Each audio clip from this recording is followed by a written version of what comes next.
ज्यांची पात्रता तुम्ही काढली त्या आईली मला लहानपणीपासूनची गोष्ट सांगितली, ती गोष्ट मनामध्ये ठेवून मी विचार नाही सोडला, मी निष्ठा नाही सोडली, माझ्या आजोबा बरोबर विचाराबरोबर लोकांबरोबर मी राहिलो. आणि माझ्यावर कारवाई, अरे किती कारवाई करायच्या करा, मी नाही घाबरत, कारण मी मराठी माणूस आहे आणि मराठी माणूस कोणाला घाबरत नाही. हा संदेश अख्ख्या जगाला आम्हाला द्यायचा आहे. मगाशी माझी आई बोलली, किती वेळ बोलली? 3-3.5 मिनिटं बोलली. खरं तर मी अजितदादांचा फॅन होतो, ते माझे काका आहेत. पण गेल्या काही महिन्यांमध्ये ज्या पद्धतीने पवार साहेबांच्या वयावर पवार साहेबांबद्दल ते बोलत आहेत, मला फार दुःख झालं. लहानपणीपासून मी बघितलंय, पण आजचे हे बदललेले दादा आम्हाला नाही पटत हो. काही दिवसांपूर्वी कनेरीला त्यांच्या उमेदवाराचा नारळ जेव्हा फुटत होता, त्या सभेमध्ये दादा म्हणाले पवार साहेबांनी काय केलं? हा प्रश्न तुम्हाला पटतोय का? पवार साहेबांनी काहीच नाही केलं असं अजितदादा म्हणताय, पटतं का तुम्हाला? मग असं कसं दादा बोलू शकतील? अहो दादा बोलले, दादांनी त्यांच्या व्यासपीठावर एक भाड्यावर माणूस आणला होता. काय नाव त्याचं? बांदल नावाचा. अहो 3.5 ते 4 वर्ष जेलमध्ये बसलेला नको त्या कारणासाठी, आणि त्या माणसाला स्टेजवर आणलं आणि तो माणूस पवार साहेबांबद्दल काय काय बोलला, चेहऱ्याबद्दल बोलला. अहो या लेवलवर. अहो दादा, तुम्ही आमचे ओरिजिनल दादा असते ज्याच्यावर आम्ही फॅन होतो, तर तिथल्या त्या माणसाला तुम्ही मुस्काडलं असतं असं आम्हा सगळ्यांना वाटतं. पण नाही दादा, तुम्ही ते नाही केलं.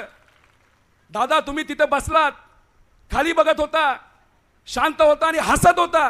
हे बदललेले दादा आम्हाला नाही पटत. अहो मी तुमचा पुतण्या असलो, हे मला पटत नाही हे सोडा, पण इथे असताना किती लोकांना हे पटतंय सांगा? अशा पद्धतीने पवार साहेबांबद्दल बोललेलं आपल्याला पटतंय का हो? अहो झोपत नाही माणूस, तो फिरतो अख्ख्या महाराष्ट्रामध्ये. जर साधा पाऊस नाही पडला तरी डोळ्यात पाणी येतं, म्हणतो माझ्या शेतकऱ्याचं काय होणार. अहो एखाद्या महिलेच्या अत्याचाराची एखादी बातमी आली तरी पवार साहेब डोळ्यात पाणी येऊन म्हणतात हे जे चालले ते योग्य चाललं नाही. एखादा बेरोज युवक जेव्हा तिथं आत्महत्या करतो, या 84 वयाच्या माणसामध्ये डोळ्यात पाणी येतं, म्हणतो ही बेरोजगारी कुठेतरी कमी झाली पाहिजे. हे आहेत आपले पवार साहेब. आणि पवार साहेबांना हाच भाजपचा विचार पटत नसल्यामुळे या भाजपला या महाराष्ट्रातून या देशातून हद्दपार करण्यासाठी पवार साहेब आज प्रयत्न करत आहेत का? आपल्या तुमच्या सगळ्यांच्या विचाराची सरकार इथं आली पाहिजे. अहो दादा तुम्ही माझ्या आईबद्दल काय बोलला? अहो आईबद्दल आम्ही सगळे भावनिक असतो, तुम्ही कोणाबद्दलही बोलला तर खालच्या पातळीवर जाऊन बोलणं हे कितपत योग्य आहे? आई कधी भाषणात बोलत नाही, पण मी बोलतो. आई कॉलेजमध्ये असताना पवार साहेबांचा प्रचार माझ्या आईली केलेला आहे. लग्न नव्हतं झालं, पवार कुटुंबाचा ती हिस्सा झाली नव्हती, पण ते काय खळ लावून तिथं कुठं पोस्टर लावायचे, काय करायचे, कुठं इकडं जा तिकडं जा, खुर्च्या लाव, सतरंज हंतर, हे सुद्धा काम माझ्या आईली कॉलेजच्या दिवसामध्ये तिथं केलेलं आहे. अहो खरी हाड्याची कार्यकर्ते पवार साहेबांची आणि विचाराची माझी आई. लग्न झाल्यानंतर शारदानगर बघितलं, लाखो महिलांपर्यंत माझी आई पोचली. सामाजिक क्षेत्रामध्ये खूप मोठं नाव तिने केलं. पण जेव्हा केव्हा व्यासपीठावरती जायची तेव्हा साहेबांचं नाव घ्यायचे. अजितदादा तुमचं सुद्धा नाव ती घ्यायची की तुम्ही तिला मदत केली. सुप्रियाताईंचं नाव घ्यायचे. स्वतः काय केलं असेल ते लपवेल, पण तुमचं सगळ्यांचं नाव घेऊन तुमचा प्रत्यक्ष अप्रत्यक्ष प्रचार माझ्या आईली तिथं केला. अहो तुमच्या इलेक्शनसाठी सुद्धा आई माझी वन तिथं फिरली आहे.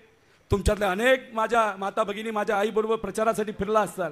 फिरला होता का नव्हता? मग अशा परिस्थितीमध्ये माझ्या आईबद्दल तुम्ही काय बोलला? माझ्या आईची पात्रता नाही, माझ्या आईची खरंच पात्रता नाही.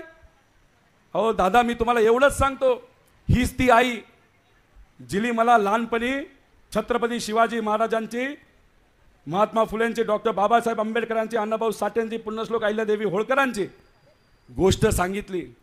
आणि गोष्ट सांगत असताना शेवटच्या कडवामध्ये नेहमी ती मला सांगायची, रोहित काय झालं तरी कुटुंबाचा आदर ठेव, लोकांचा आदर ठेव. या जगामध्ये जगायचं असेल तर निष्ठा महत्वाची आहे, विचार महत्वाचे आहे. आणि शेवटची माझ्या आईची ओळ असायची, रोहित काही झालं तरी मराठी माणूस हा दिल्ली समोर झुकत नाही, हे तू लक्षात ठेव, हे लक्षात ठेव. हीच ती माझी आई. अहो दादा मी पण सत्तेत जाऊ शकलो असतो, तुम्ही उपमुख्यमंत्री झाला, मी छोटा मोठा मंत्री झालो असतो, नाही तर एखादं पद मला मिळालं असतं. अहो तुम्ही माझ्या कंपनीवर कारवाई केली, अहो मी सत्तेत गेलो असतो तर माझ्या कंपनीवर कारवाई नसती झाली दादा. अशा परिस्थितीमध्ये सुद्धा माझ्या याच आईली, ज्यांची पात्रता तुम्ही काढली, त्या आईली मला लहानपणीपासूनची गोष्ट सांगितली, ती गोष्ट मनामध्ये ठेवून मी विचार नाही सोडला, मी निष्ठा नाही सोडली, माझ्या आजोबा बरोबर विचाराबरोबर लोकांबरोबर मी राहिलो. झाली माझ्यावर कारवाई. अरे किती कारवाई करायच्या करा, मी नाही घाबरत, कारण का मी मराठी माणूस आहे आणि मराठी माणूस कोणाला घाबरत नाही, हा संदेश अख्ख्या जगाला आम्हाला द्यायचा आहे. अरे हे सगळे मराठी माणसं आज लढतायत.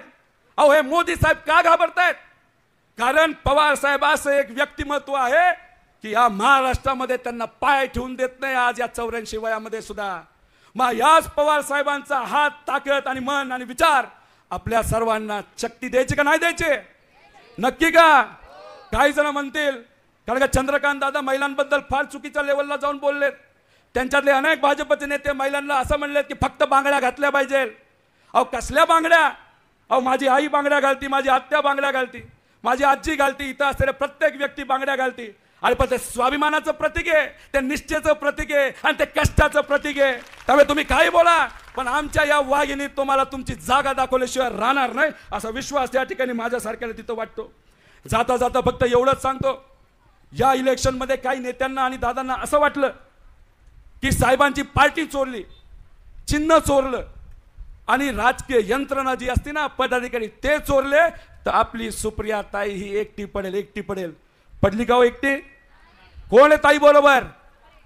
एकदा हात वर करून सांगा कोण कोण आहे आपल्या सुप्रिया ताई बरोबर, पवार साहेबांबरोबर? अख्खा महाराष्ट्रात तुम्ही सगळे जर स्वाभिमानी लोक असाल तर भीती वाटायची जरूरत आहे का नाही? अजिबात नाही. आम्ही नाही घाबरत कोणाला, नाही घाबरत आम्ही कोणाला. आणि मी एवढंच तुम्हाला सांगतो की आपल्या सर्वांसाठी हे इलेक्शन अतिशय महत्त्वाचं, कारण की ही एक विचाराची लढाई आहे. त्याच्याच बरोबर या इलेक्शनमध्ये जेव्हा लोक बरोबर राहत नाहीत तेव्हा मोठ्या प्रमाणात धनशक्तीचा उपयोग होईल. तुमच्या घरामध्ये काही गोष्टी येतील, तुम्हाला भुलवलं जाईल, बचत गटाला आम्ही हे देऊ ते देऊ असं सांगितलं जाईल. अहो ह्या तात्पुरत्या गोष्टी असतात. हो 5 दिवस फक्त पुरतात, पण 5 वर्ष चुकीचा व्यक्ती या भागातून जर खासदार झाला तर 5 वर्ष हे सोसावं लागतं. फक्त तुम्हाला नाही सोसावं लागणार, तुमच्या मुलांना सोसावं लागेल, जे आता युवा डिग्री घेऊन बाहेर निघाले पण हाताला काम मिळत नाही त्यांना सुद्धा सोसावं लागेल. म्हणून ही धनशक्तीचं काय करायचं हा तुमचा विषय, पण पवार साहेबांना तुमचं प्रेम आणि तुमचं मत पाहिजे ते तुम्ही देणार का? नक्की का?